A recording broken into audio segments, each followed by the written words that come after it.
Oi, oi! Se você não me conhece, eu sou a Mari, eu falo de entretenimento no YouTube, falo sobre música, séries, filmes e outros assuntos. Se você se interessa por esse tipo de conteúdo, já aproveita e se inscreve no meu canal, é só clicar no botão vermelho que tem aqui embaixo, me ajuda muito.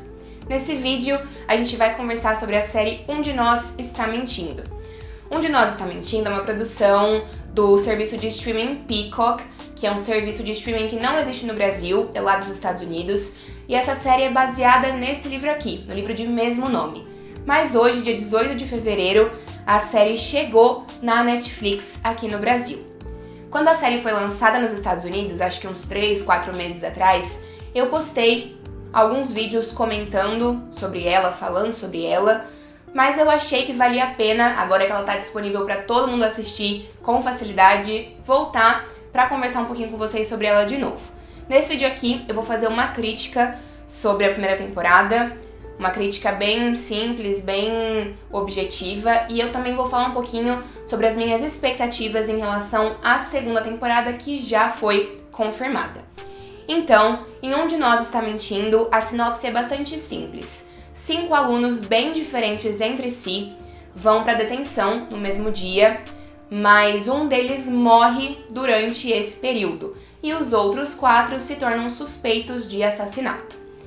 O aluno que morre na detenção é o Simon. Ele é um garoto um pouco excluído, que não tem tantos amigos, e ele tem um blog de fofoca no colégio, onde ele conta os segredos dos outros alunos. E os outros 4 alunos que se tornam suspeitos e que são os nossos protagonistas na história são a Brownie, que é a garota nerd, inteligente, certinha, a Ed, que é a garota popular, a Patricinha, o Nate, que é o garoto... como eu posso explicar? Ele é um garoto descolado, rebelde, ele vende drogas, então ele tem uma outra pegada. E a gente tem também o Cooper, que é o atleta. Ele é o garoto que joga esportes, joga beisebol e vai seguir uma carreira nesse contexto. Essa dinâmica não é nada original. Se a gente pensar Onde Nós Está Mentindo, mistura bastante Gossip Girl com Pretty Little Liars.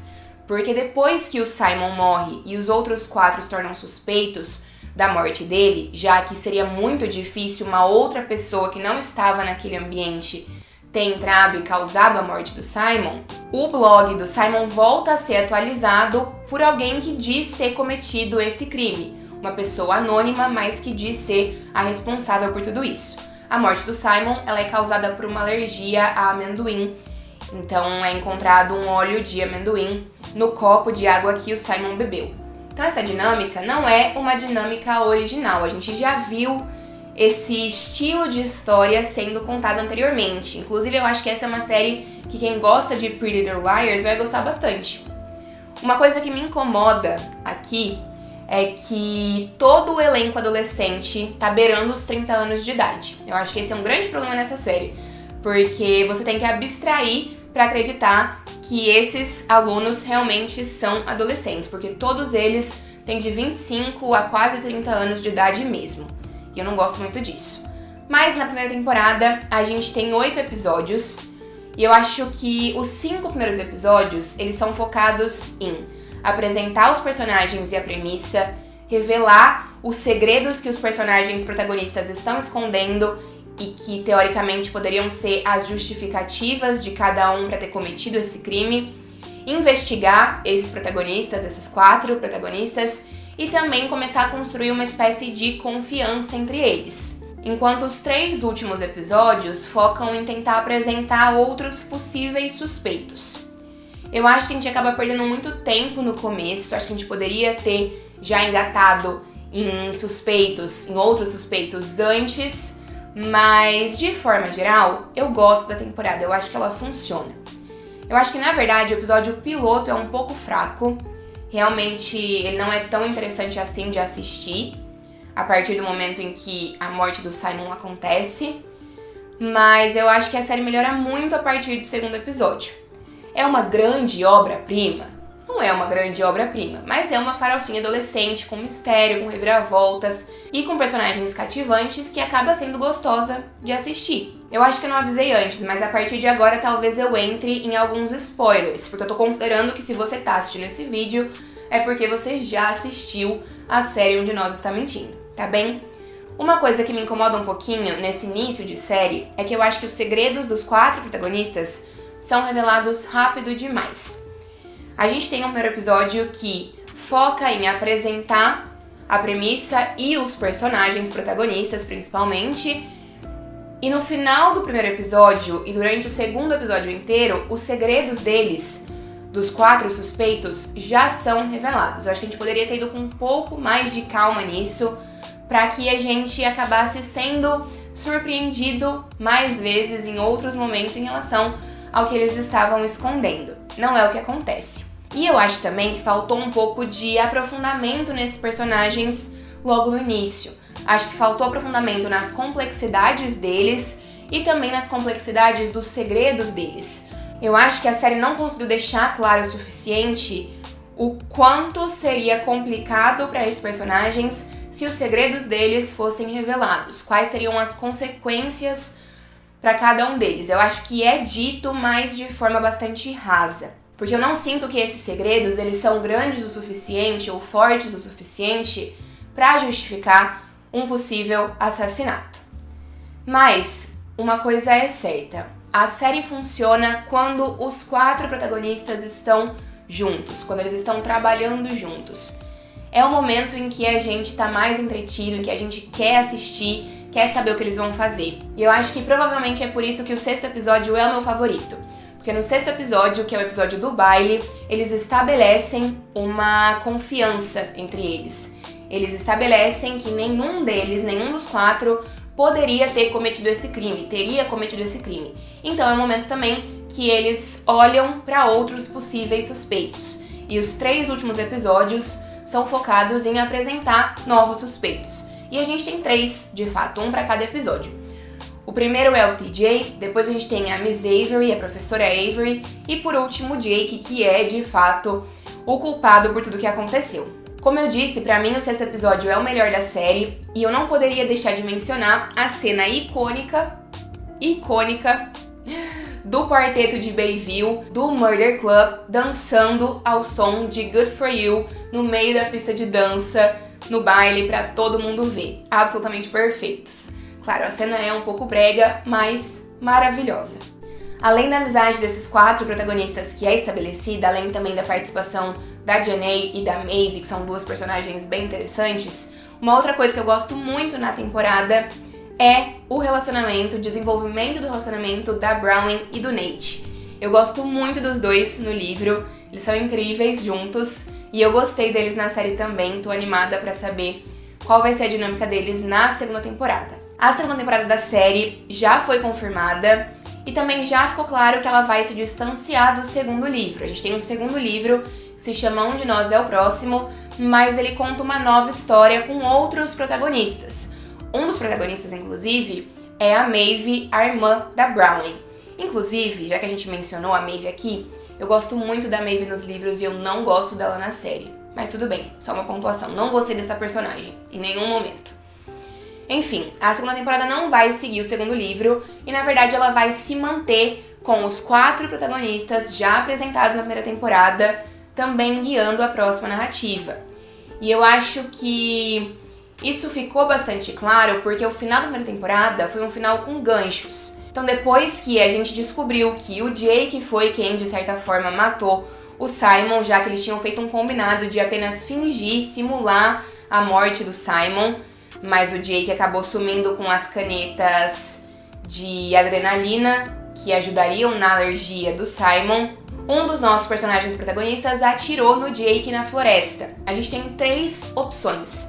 Ou foi a Ed, ou foi o Cooper, ou foi a Janae, porque a Browning e o Nate chegam logo depois. Eles não estão ali quando o tiro acontece.